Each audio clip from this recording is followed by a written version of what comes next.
Have seen the work of waves. We are studying about the denudation process in which how air and water transform the existing landforms. Right here, we have seen the work of water in the form of rivers that we have seen here. The first one. Then valleys, gorges, canyons are formed by the work of water in the form of river. Then we have seen the glaciers, which also a form of water created some new landforms like U-shaped valleys, plunged pools, uh, that was created, and moraine plains. Then we have seen work of waves, sea waves, which created sea caves, sea arc, sea stacks, and sea cliffs. These are all the landforms, the new landforms, new things formed by the sea waves, bay and cape also formed by the sea waves. Next, in this class today, we will see the work of a wind instead. Here it is wind also acts like a agent. Wind is a very dominant agent in hot deserts. Here throughout the world, one-fifth of the world's land is made up of deserts. Total one-fifth of the world's land is a desert. Some deserts are with rocks, and some other deserts are with stony deserts, and some other are sandy deserts. So here we'll see how the wind will bring change in the existing landforms. Here are some interesting features are created by strong winds when they blow. The strong winds, when they blow, they carry fine soil by the process of denudation, which cut some particles and those will be eroded, carried. Here, wind too works like an agent of eroding the surface. When strong winds blow on a surface, then the blowing winds will cut off the surface where the fine soil is there. So some fine soil, when they carried by the wind, they work on the large rocks like a sandpaper and creates some interesting erosional and depositional features in the desert. Look at figure 2.11. The 2.11 figure, there is a different shape rock is there. Dear student, this is different one. This is called mushroom rock. We call it a mushroom rock. This is done by the blowing strong wind. See, the winds blow with different velocities in different layers of the atmosphere. At lower layer of the atmosphere that is near to the earth's surface, the wind velocity is very high than the wind velocity in the upper layer. So that we see the erosion is less on the top of the rock than the bottom of the rock. At the bottom of the rock, the erosion is high, so that we see this type of shape created by strong winds. It is not for 1 year, some millions of years continuously the wind works on existing landforms and creates such a type of rocks. This is mushroom rock. Instead, it have narrow bottoms and wider top, and it looks like mushrooms, so that it is called a mushroom rock. This is the shape created by the strong wind. So the wind blowing created this new form of rock, which is called a mushroom rock.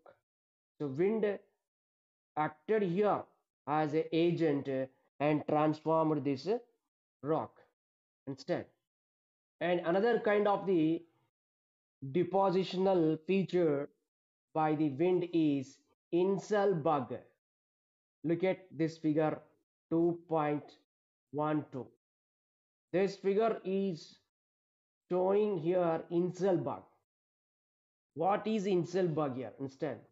Actually, this is a rock, dear students, that was covered by the soft, fine soil, and today it is appearing as a rock outside the earth's surface.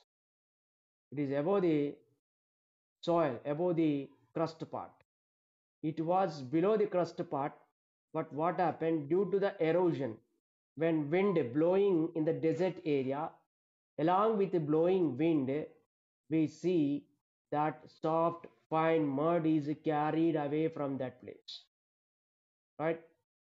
So if in that area any rock is there, then such a rock comes out as the sand particles, fine soil which is covered the rock is carried and eroded and carried by the wind, then a flat surface rock comes out, that is called incel bug instead. This is also one of the depositional feature created by the wind instead. Here it is what to call a rising abruptly from the ground, incel bug. That means it has come from the inside, so it is called incel bug instead. And it is characterized by with very steep slopes, right? Like what to call on both sides, that is left and right, and throughout its surrounding you could see here it is steep slopes, right? And flat surface is there. So such a kind of a flat surface with a steep slope rocks are called incel bug. This is created by strong blowing wind in desert area instead. Then what do we see in the desert area, right? We see in the desert area sand dunes. What? Sand dunes. These are the sand dunes, right? So here when weathering continues by the wind action, we see that sand dunes are formed. How? In the desert area, what is there in the desert? It is sand, right? This sand is carried by the blowing wind and deposited somewhere in the desert where the wind velocity becomes low. There, further winds cannot have the capacity to carry such a eroded particles in the desert, so that they deposit at one place and it form like a dune. So these are unstable hills of a stand. These will not be permanent like this, how it is shown in the figure. Dear students, in the figure 2.3, 2.13, it is shown various sand dunes in Sahara Desert. It is Sahara Desert. Understand? So what do we see here? Different sand dunes we see here. Understand? Okay. What is by sand dune? An accumulated sand at a place by strong winds is called sand dune. So they form a number of shapes. The shapes of the sand dunes also different depending on the erosion, deposition, and the wind velocity. Okay, they move and settle down. What do we see here? Sand dunes will not be stable for next day. They will be carried again. Understand? So it is difficult to identify in the desert from where we have come and where we have to go without any instrument because these sand dunes are not permanent. They move from one place to another place as the winds blow. Understand? So the fine dust blow beyond the desert also. Sometimes at the edge of the desert also, when winds blow from the desert to the to outside the desert, then such winds will go on carrying some yellow in color soil and that will be deposited at the edge of the desert and those are called lowest plains. We call them lowest plains. Here it is there. I'll show you. Understand? Just a minute. Huh? Here it is. Yes, lowest plains. It is there. This is what you call lowest plains formed by the blowing wind at the neighboring land of the desert. That will be in yellow in color, very fertile. Understand? Why does the soil is yellow in color here? Because of the fine loam. There is loam and rich lime is there in what to call the desert in that soil. Understand?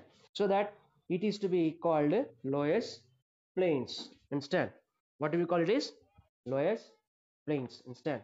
So these lowest plains are formed. Understand? And these are very coherent and it consists of many porous. Okay, so these plains are called lowest plains instead. So what we have seen work of a wind, how water works on the landforms and creates numerous depositional features in the form of river, glacier, sea waves, right? And similar to that, wind too works on the existing landforms and creates many features. Understand? So here flowing water and blowing wind are the natural agents which bring change on the earth surface. Okay.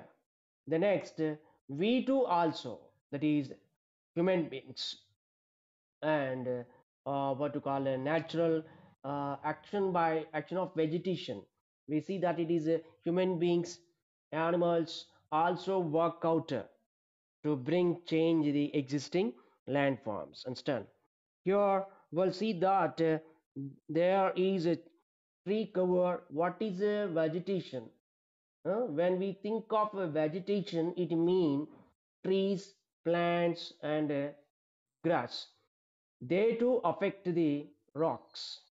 Understand how it is? We'll see here. Okay. You know that they by the weathering of the rocks, when the wind and water flows moves on the rock surface, there you will see that some roots will enter into the fine cracks and creates holes. Okay.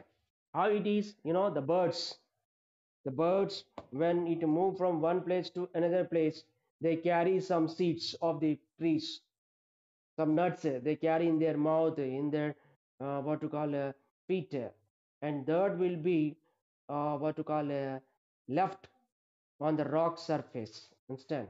So there we see that such a seeds, when rainy season comes, it starts what to call coming out of that. It from that the roots enter into the fine rock, where there is small holes on the rock, where the small cracks are there.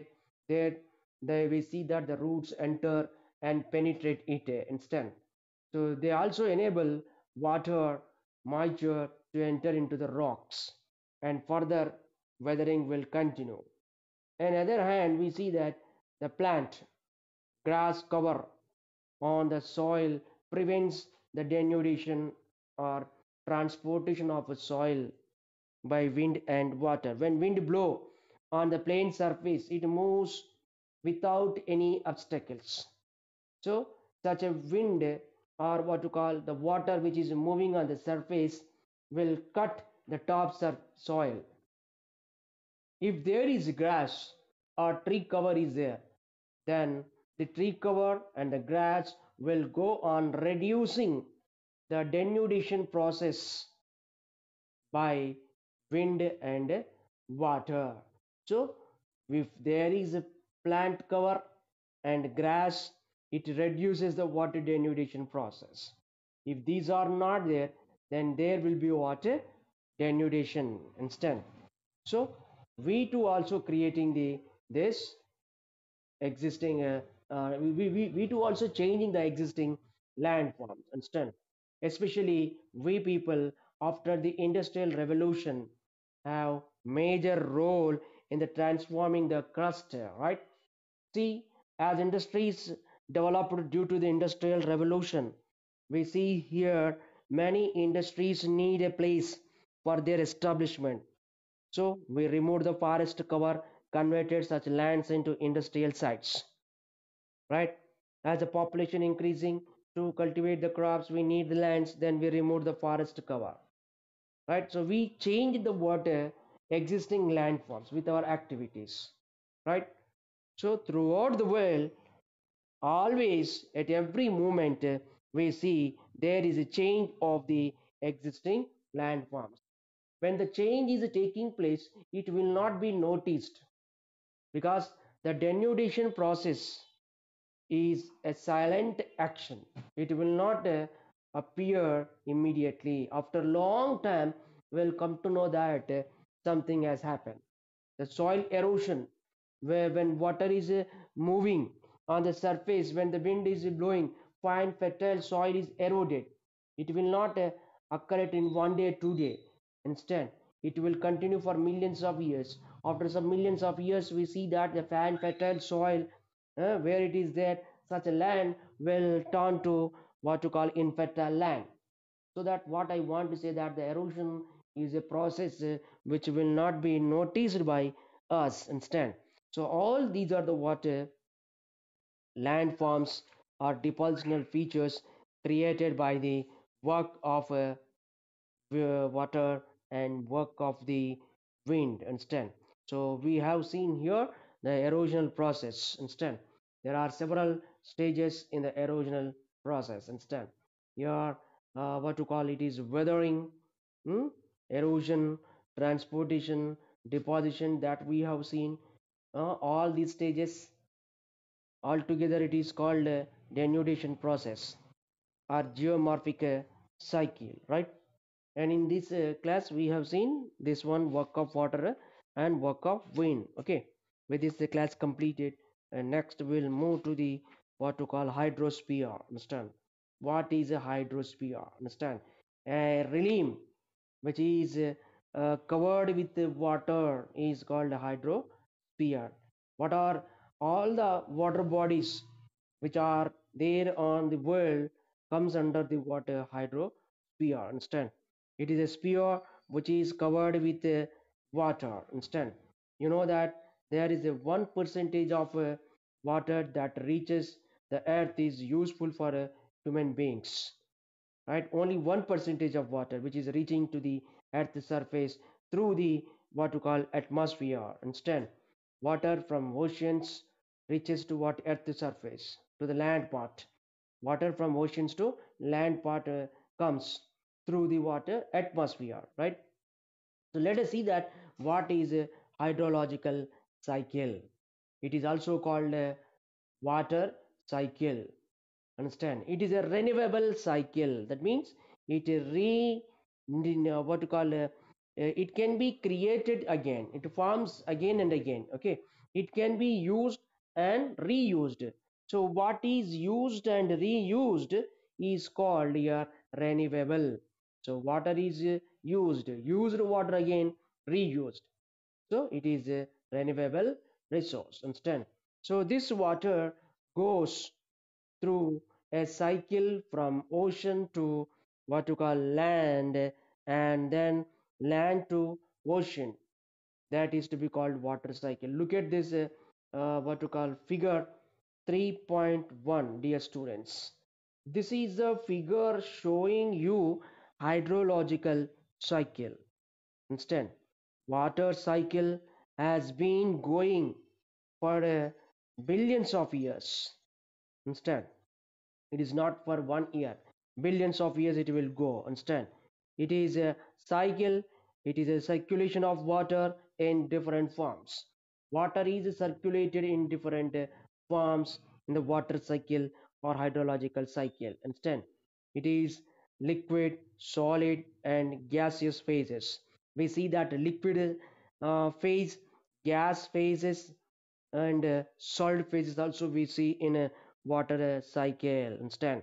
Here it is a continuous exchange of water between oceans, atmosphere, land, surface. There is a principle on this hydrological cycle. Understand? Hydrological cycle is expressed with a principle that is RF is equal to RO plus ET. RF in the sense rainfall. Okay. So when we want to calculate the rainfall, we have to calculate runoff. Runoff in the sense water flowing on the earth surface. It covers that ponds, lakes, seas, oceans, streams, okay, and some rivulets. All that comes under RO. And what is ET? That is evapotranspiration. Water which is evaporated from the earth surface in different forms, from different water bodies, and water which is evaporated from the plant cover and from the human beings, that is called transpiration. We release water vapor in the form of sweat, right? And that sweat also evaporates into the atmosphere, right? That is called transpiration, right? So RF is equal to what it is? RO plus ET. This is a principle to calculate hydrological cycle. Understand? So dear students, your hydrological cycle consists of six stages. There are six stages in hydrological cycle. Okay. The first one is evaporation. Look at here. This is evaporation. What is evaporation? There is water from oceans, from seas, from rivers, eh, from the subsurface is turning to vapor due to the temperature, right? The temperature helps here converting water into water vapor. So the transformation of water from the earth surface, that is called, water is transformed from the surface of the earth to the atmosphere through this process, that is evaporation. Understand? And this process changes liquid status of water into gas. Understand? So here what is there? That is a temperature, the heat. Okay, the heat observed by earth also helps in transforming the water, understand, into the water vapor. Okay, so here we see that it is a one stage in hydrological cycle. Understand? That is evaporation, the process of water changing to vapor is called water is called evaporation. Understand? And here we see that water is also turned to vapor from the plants and animals.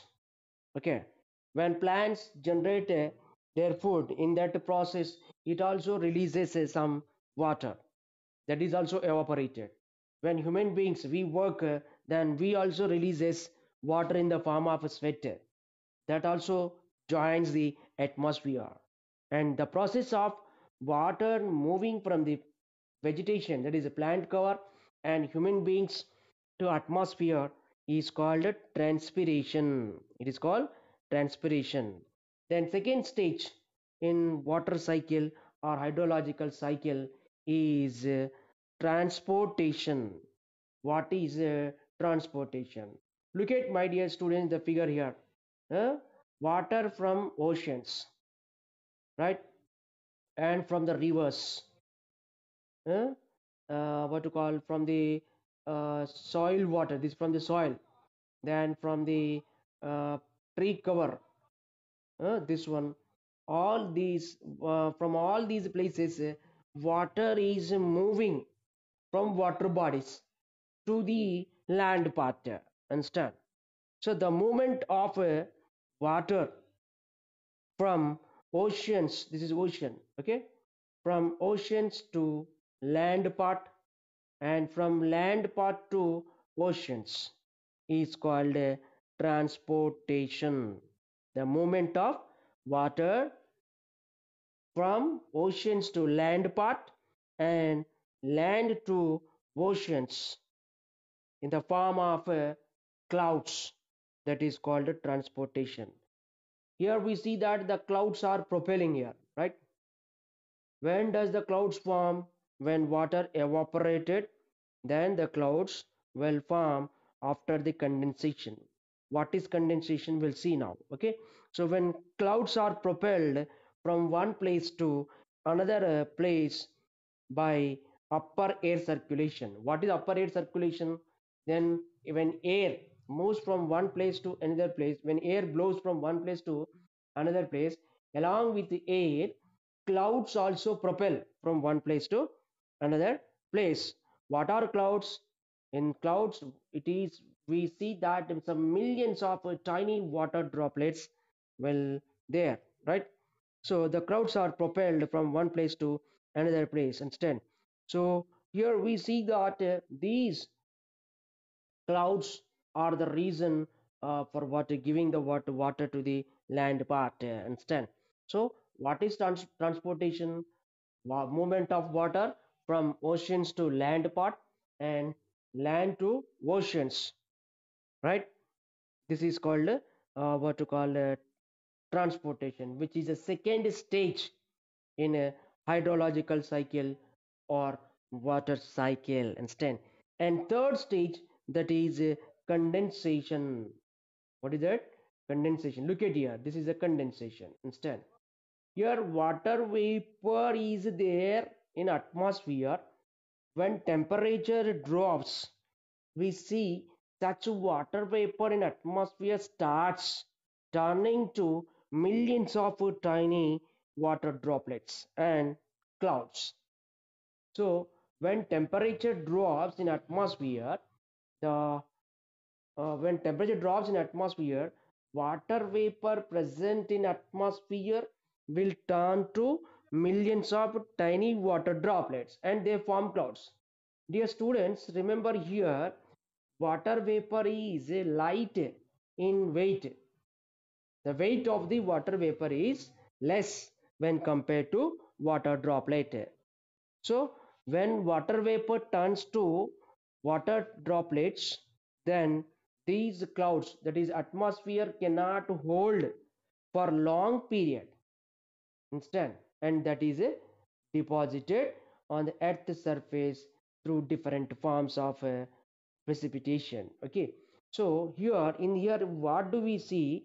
There water vapor is turning to millions of water droplets and forming the clouds, that is called condensation. Dear students, condensation is opposite to evaporation. In evaporation, water turns to water vapor. Liquid status of water turns to gas form, right? In condensation, gas status, what you call water vapor is in the status of gas, and that turns to liquid form. So evaporation is opposite to condensation. So in condensation, we see that when temperature drops, then we see water vapor turns to millions of tiny water droplets and forms the water clouds that is shown here, right? This is another stage in water cycle, that is start third stage. After evaporation, transportation, there is a condensation. Okay, this what are the stages I am saying is not an order. Don't think that first evaporation, then transportation, condensation. These will move at a time in a cycling process instant. So that is called water cycle or hydrological cycle. Then another stage, what is that? Precipitation. It is precipitation here it is given. What is precipitation? Deposition of millions of tiny water droplets on the earth surface is called precipitation. That in our general sense we call it rain. Rain is one form precipitation. It is a one important part in water cycle, transforming water atmosphere from the atmosphere to the surface of the earth. Understand? Here water is transformed, what to call transported. It is a movement, that is water transforming transporting water from atmosphere to the earth surface. Okay, water is transported from atmosphere to the earth's surface in different forms. That is called precipitation. When clouds in atmosphere, when clouds meet with the cool air over a land area, understand, at a place where the cool air is there, and that a cool air, when it touches the water clouds, then water vapor in the cloud will turn to millions of water droplets, that what we call condensation. And after this condensation, the tiny water droplets accumulate with one to another, and its size grows, water droplet size grows, then atmosphere cannot hold it, so that is deposited instant. So it may be in the form of rain, that generally we know. Then it may deposited on the earth's surface as a sleet or snow. Sometimes water falls like water, uh, deposition of water will be in the form of a snowfall also, understand. This is what precipitation, another stage in a water cycle, understand. Then next is runoff, understand. Most of the water which returns to the land flows down the hills and run as a runoff. When water flows from the mountain areas, okay, where does it come? Because of the rain, because of the precipitation, then water from the mountain areas flows down. When it is flowing down, that is called runoff, understand. So when water flows from the hills towards down, some water penetrates into the land. That means it sinks into the soil and increases the groundwater level. That is as a groundwater. Understand? The remaining water flows on the earth surface in the form of rivers, right? And some returns into the ocean, and some part of this water also evaporated. That is called runoff. Simply, my dear students, runoff means the flowing water in two forms. The flowing water on the earth surface in different forms, and under the ground also it flows. That is called runoff. Understand? The next is there groundwater. Under special circumstance, groundwater can even flow upwards. That what we see wells, artesian wells. In villages we find wells. Okay, so wells get water, that is groundwater, which is deposited into the soil and recharges the groundwater. Such groundwater comes up through artesian wells, and that is called groundwater. Understand? The flow of groundwater is much slower than the runoff. So it is not a simple process, that is hydrological cycle. Okay, here we see that water hydrological process is not a simple process of circulation of water. It is between oceans, atmosphere, and the land. There are number of sub-cycles are involved in it. Understand? So in this way, we see that there is there are many stages in the water cycle. Okay, this picture, this figure may be given to you in examination, and